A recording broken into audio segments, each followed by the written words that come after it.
van, you outfitted the van, you're in for $5 grand, okay? You bought a couple of machines, you got yourself trained, you're in for $5 grand or less with what some of the stuff costs. How come you don't buy scissors? How come you walk into a place and you don't have anything to sell? Okay? If you want to make $100,000 in gross sales so that you can profit $50,000, sounds like a lot, that's $1,000 a week in profit on a keystone sale. Okay? If you sell a $200 scissor, you make $100. Sell a $500 scissor, you make $250. $1,000 a week. What do you sell? 4, 5, 6 shears a week? Okay? But you can't do it showing them 5. You can't do it showing them 10. You need to have enough of a selection that you have something that they want to buy. And the other problem is, okay, so how much does that cost? How about $10,000? If you spend $10,000 on scissors at the wholesale price, how many pairs of scissors do you have? 100? 200? I have shears that I sell for $27.50 to you. I got 13 different ones. That's 13 different shears that you can show and have one to show and one to sell for $700. Okay?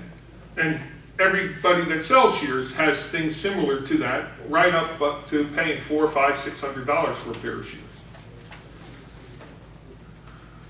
I used to sell mushrooms and mesclun salad, high-end produce, raspberries from Chile in February, okay? People paid me a lot of money for that stuff, but it went bad in 3 days, in 5 days, and if the refrigerator went off, I lost everything, okay? These things are made out of steel, okay? They don't go bad. There's no reason for you not to have $10,000 worth of inventory. Okay? If you have $2,000 worth of inventory, you'll sell one scissor a month. If you have $10,000 worth of inventory and you introduce it to your customer, because it doesn't do any good to buy $10,000 worth of stuff and leave it in the van and wait for somebody to ask you if you can sell them a scissor, because that's the other half of this. You have to ask for the sale. Here's how I do it. And this is only one way. All my shears have ribbons on them.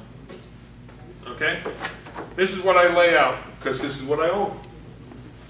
And I give them a chart that shows the color of the shear, the ribbon, and how much it costs. Ask about our payment plan, because if you take credit cards, and if you don't take credit cards, start taking credit cards, because you just lost 50% of your sales if you don't. And as they were talking about before, the magic little cube, okay, which is the bane of our society, since in about 5 years we're not going to have any cash. I remember when all I went home with was this. Now I go home with this and have to look on the computer to see what I made. I like this more. But if you lay out this many shears, and by the way, I take this in and lay it out too, into a salon with 9-inch curved shears. And almost every time I do it, someone picks one of those up and goes, "Mary, what the hell do you do with this?" Okay? Well, guess what Mary just did? She walked over to look. Okay? So you need a hook. There was another grooming shear out there that was 8 or 9 inches long, and it was a Filipino style. It wasn't Filipino, but it was a wider shear, and it had holes in it. Used to put that right in the middle of my scissor case. Because why does it have holes? Ask me a question. Let me spend another 90 seconds in your shop. Okay? These are simple sales tools to continue to have people ask you questions. In my case, I have swivel razors. You can buy these from me for $7.50 if you buy a dozen. They cost you $10.50 if you want less than a dozen. What does that mean? It means I don't want to sell you less than a dozen because it's not worth my time.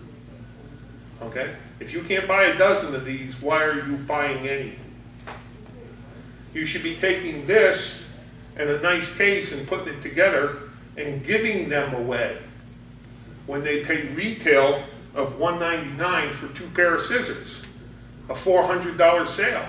In my case, you're paying $65 a piece for them. Okay, so it's $130, $7.50, and $10 for the case, and you just made a sale of $400. The industry, how many people here did hairdressing? Okay, buy one get one free when you sell hairspray or a gel or whatever. And your whole industry is based on that. Your whole industry, when you buy your products, was based on buy 3 cases, get 1 case free. Yeah? Yeah. Okay? So if you speak their language and you put kits together and you use items like this is a $30 retail value. That case is a $20 retail value. That's a $50 value. You're giving them $50 worth of stuff for free if they buy 2. Why do you want them to buy 2? Well, you make $140 a pair on each one of the 2. You want to make $140 that day, or take away this when you do the other. So you're going to make $250 instead of $140. Do you care what you hand them? Or do you care what you walk away with? Does anybody have a problem with that? Do you think I'm being like mean or anything? Because if you can make a sale and you can walk away with an extra $100 because you gave away $40 or $30 worth of product, but you walked away with an extra 100, what's wrong with this picture? Okay? That's what you have to do. But you can't sell shears if you don't show them enough different products. I have 9 or 10 different swivel thumbs in these cases. A black one, a silver one, one with diamonds. Okay. The other fun part is when you sharpen shears and you look and you're reading the shear and it says handmade. Really? Seriously. Whoever bought that handmade scissor, you need to go sell them something because they're really easy. Okay?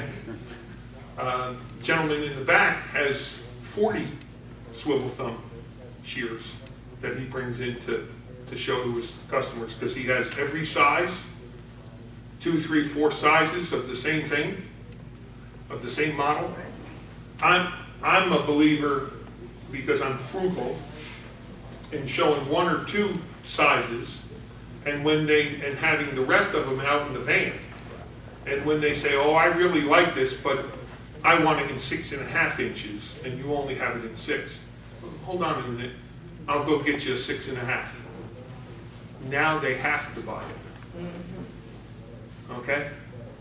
So that's a way of not bringing in, okay? You only have so much room. I like these cases. I sell these cases, by the way. This bigger case, I sell that for $70 if you'd like to buy one. But the thing I like about it most is it has 3 trays. So you can take a tray and you can hand it to somebody and say, here, go play. Now, I've already met 2 people in the audience here who've told me, well, what if they steal them? I've lost 2 pair in 20 years. 20 years I've lost 2 pair. You know how many pair I've sold? Okay? If you don't put them in their hands, they can't buy them. They won't buy them. They can go to Centrix, the Centrix Salon Supply, okay, or to the dog grooming supply places on the internet, but they can't touch them, they can't feel them. They have to buy the same thing every time because they don't know what the other thing feels like. if I walk into a salon and I lay this stuff out and people know me, the people that know me, and they look in the mirror and they see me, and they go, they're cutting, and they go, and I look at it, and it's a 7-inch, and it's an offset. I reach into my box, I find a 7-inch that's an offset, and I hold it up in the air like this and show it to her. We're not talking to each other, okay? I just show it to her, and she goes, okay. And I walk over and say, oh, I'm sorry to disturb you here. Why don't you use this while I fix yours? Guess what? It works really, really good. The one she gave me didn't. It doesn't work at all. That's why she gave it to me. She's pissed that her scissor doesn't work. I go out and sharpen it for her. When I come back, it's sitting with the receptionist, and the receptionist says, she wants one of these. Okay, because she's still taking care of her customer, okay? Because now she's done cutting and whatever. And I go out and get her one, and we exchange money, and we're done.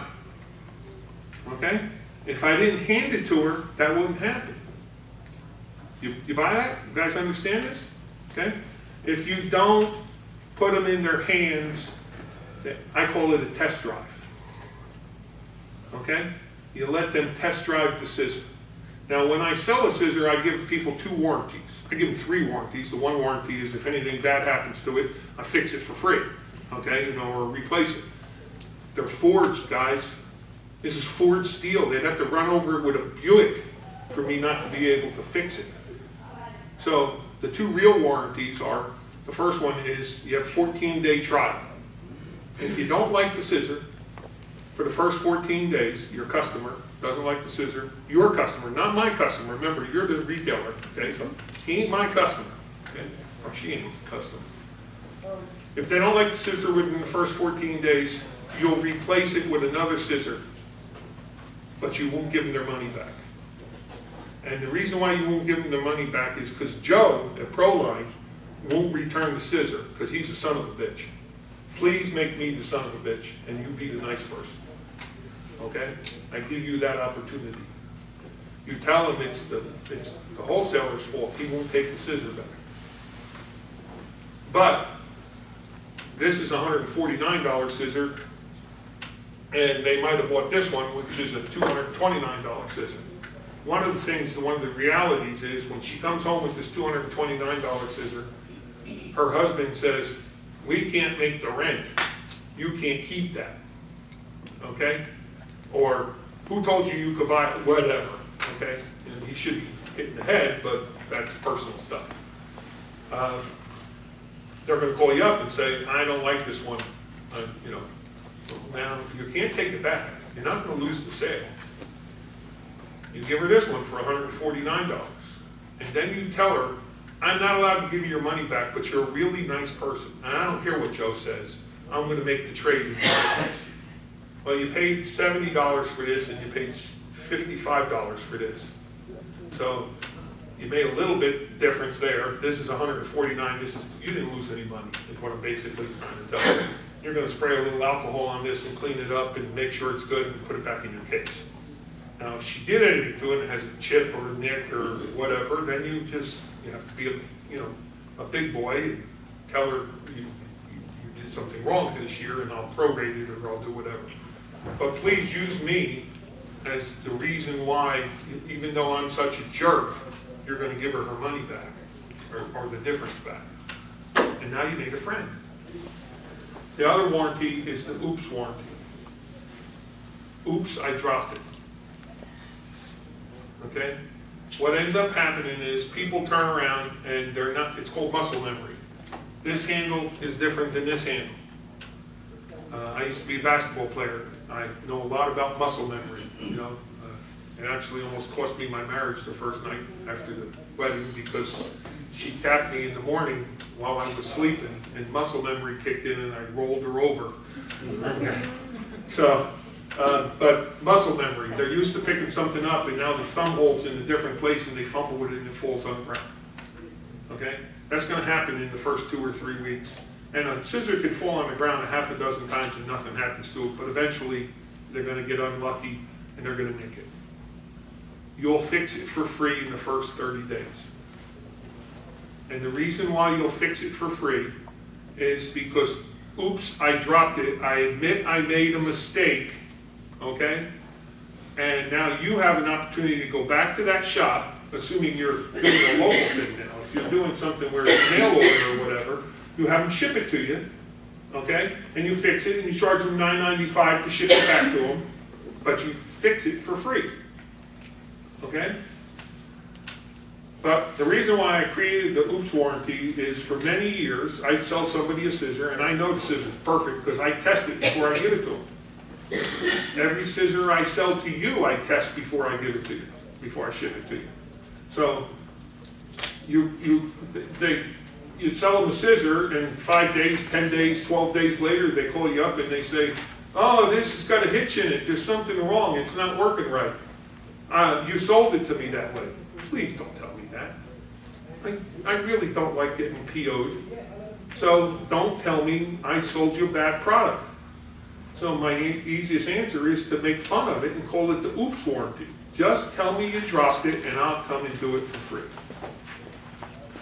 You make lots more money making people happy than you do pissing them off. Okay? But if you can, the most logical way to do it in this technology is to, in this time frame in our world, is to, as you go through these salons, you ask the stylist, not the gatekeeper. Right. Okay? Not the owner of the salon, the individual stylist. You ask them for to text whatever you're going to set up. Okay. If you have the capacity to set up your own list, God bless you. Okay? I need a 12-year-old to do that for me. I can't do it. Okay? That's why I hired Text 180, but I did a bad job. Okay? And I just gave up on it because I really don't care anymore. Okay? But then what you would do is 2 or 3 days before you're headed out, you broadcast text to that route that you're coming. Either one of those 2 things, what happens is Mary's not going to be there on Wednesday, the day you're going to come. but she knows you're coming. She knows she's coming, so she leaves them with her friend because she knows you and she trusts you. Okay? So you pick up that many more shears to do. And if she's willing to leave them for you, and Mary's not your customer, Mary's willing to do business with you too. Right. Okay? So that notification, however you do it, the telephone is the worst way to do it. Because you're talking to the gatekeeper. Right. And she's a minimum wage person that thinks she's really important and really pretty. Okay? So she does not pass along 99% of what you do. Okay? Can I make a suggestion on how we get those phone numbers?